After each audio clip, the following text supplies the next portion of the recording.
I think we should start by asking ourselves, why are we here? Not why are we here as human beings, but why are we at USD? And you're all here to become engineers, right? I mean, that's your goal. But are you here to learn the math, to learn how to use an oscilloscope? I mean, all of this stuff can be done faster, better by computers, by equipment. Most of what you learn in engineering, you're never, ever going to use. So again, it begs the question, why are we here? Well, you're here for one reason, and that is to learn to think like engineers. That's the whole purpose of your time at USD.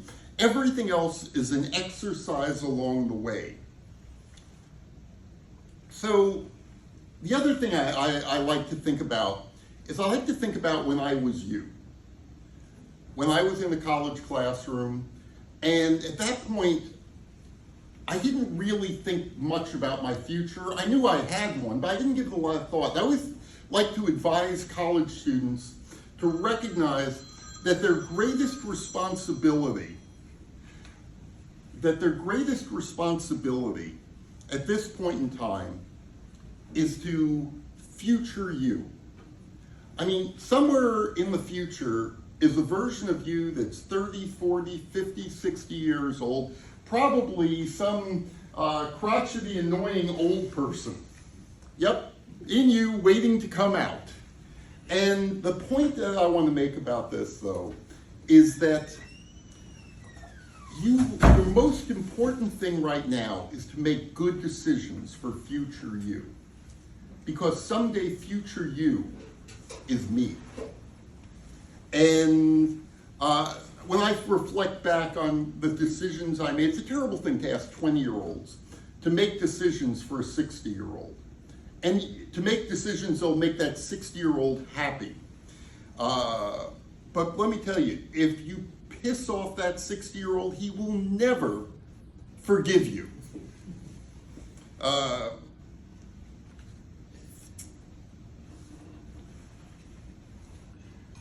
Bad choices that you make now will haunt future you forever. So please, think about that. But someday you will be me, as terrifying as that sounds. You'll be 10 minutes away from the end of your career, and everything you will have done professionally will be cut in stone. The good that you've done, the bad that you've done.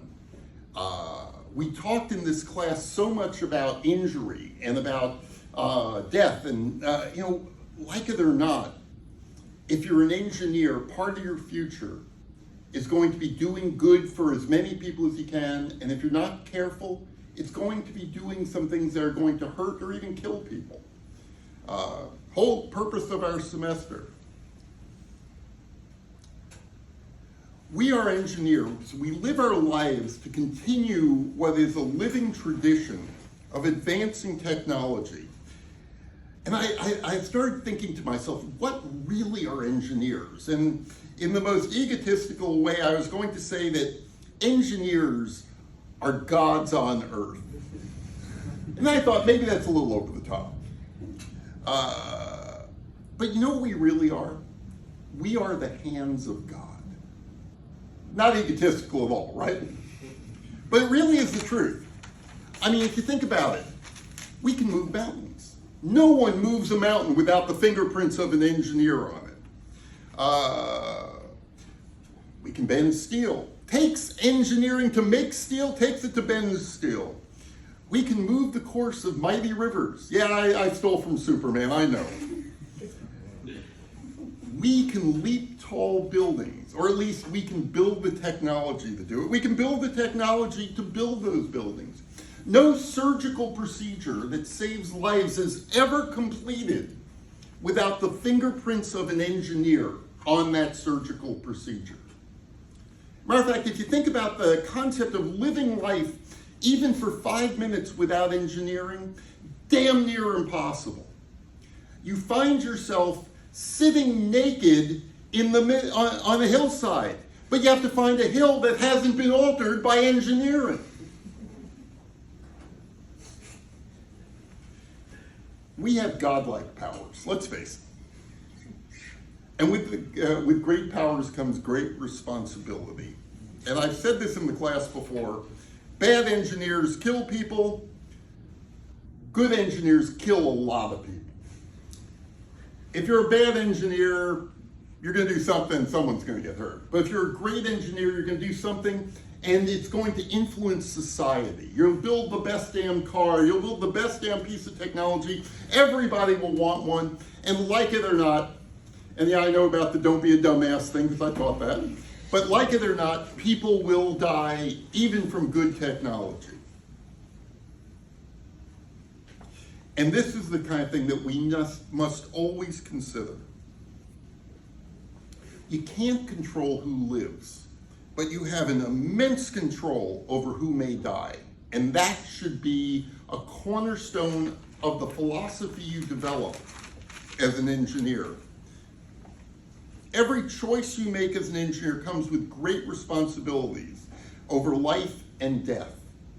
You know, it's the damnedest thing to sit in there, to stand in the classroom and lecture to young people, because you lecture the young people and you see enthusiasm, you see optimism, you see this incredible view of the future. And then what do? I go home and I look at dead, burnt bodies. And it's the other side of the coin. It's the picture of what happens when engineers do something wrong. And they're the same engineers that you are. Young, optimistic, they got out there, and at some point they made a mistake, and they may not even know that they made that mistake. We talked about the telephone pole in the woods, I think. You know, you put a telephone pole in the woods, 100 years later, that telephone pole is, is still standing there, but now there's buildings around it. The person who put that pole there didn't look into the future. They did their job, they went home, they lived their life, and then they retired, they died, they did all kinds of wonderful things. But their single bad choice, a moment of wrong decision, caused a young person to die for no other reason than that pole was either in the wrong place, wasn't high enough. A better choice, knowing the prospect for development, would have saved a life. We're bound to the responsibility to look at that which is foreseeable. And that which is foreseeable, if you look at it, if you process it, if you make it, again, a cornerstone of the way you practice engineering, you might save you might save somebody's life. And that's the most important thing when you think about good engineering practices, is you want to do what you can to save lives. It's not just about good engineering or about making money. It's about knowing that you've done the best for everybody. You can't prevent all injuries, we know that, and you can't prevent all deaths, but you can control the probabilities. As the hands of God on earth, you feel powerful? But you are. I mean, think about the power you have. You have an immense power. And all of you are going to go out and wield that power. You have to always look into the future when making decisions in the present. Always consider whose lives your choices will impact. And if you really want to do it right, imagine that those lives are the lives of your loved ones. When Ford made the decision to pay off the relatives of dead people burnt in their cars, I'm sure they weren't thinking, wow, that could be my son, my daughter, my wife, my parent. They were thinking, it's $15 a car to save that life versus hundreds of millions of dollars in profit, because that's what it was, to let those people die. And I mean, we talked about cost-benefit analysis. Obviously, some things are beyond your control.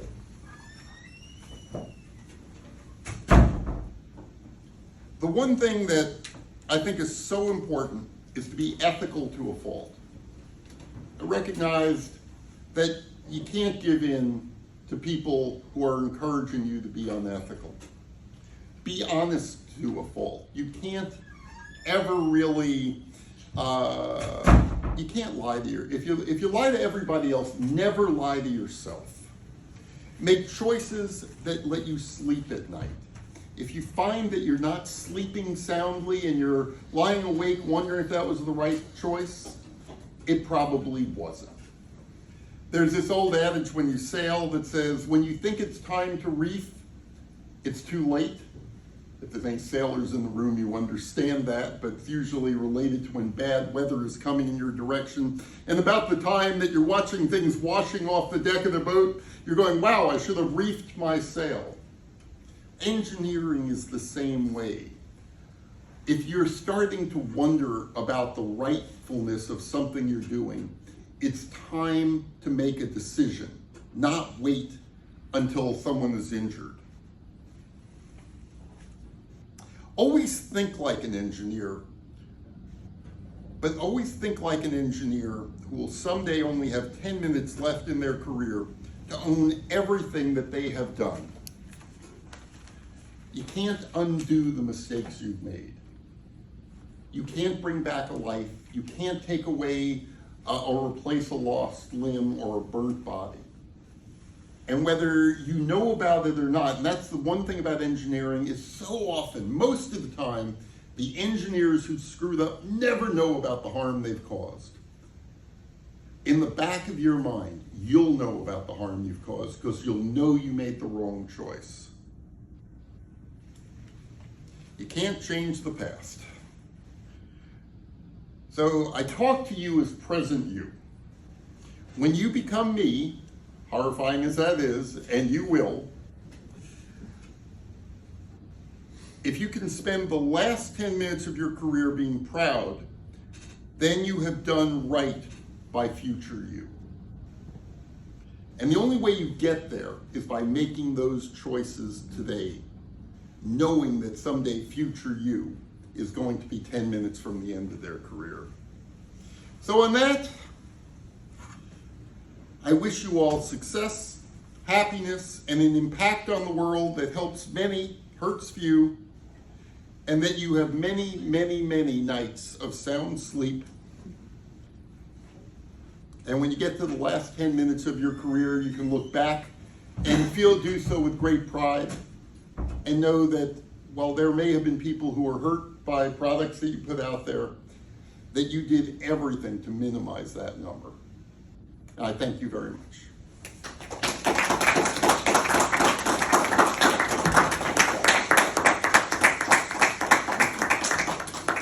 And if you recorded that and don't want to delete it minutes after class, I urge you to save that video and look at it when you're 10 minutes from the end of your career and ask yourself, did you do those things?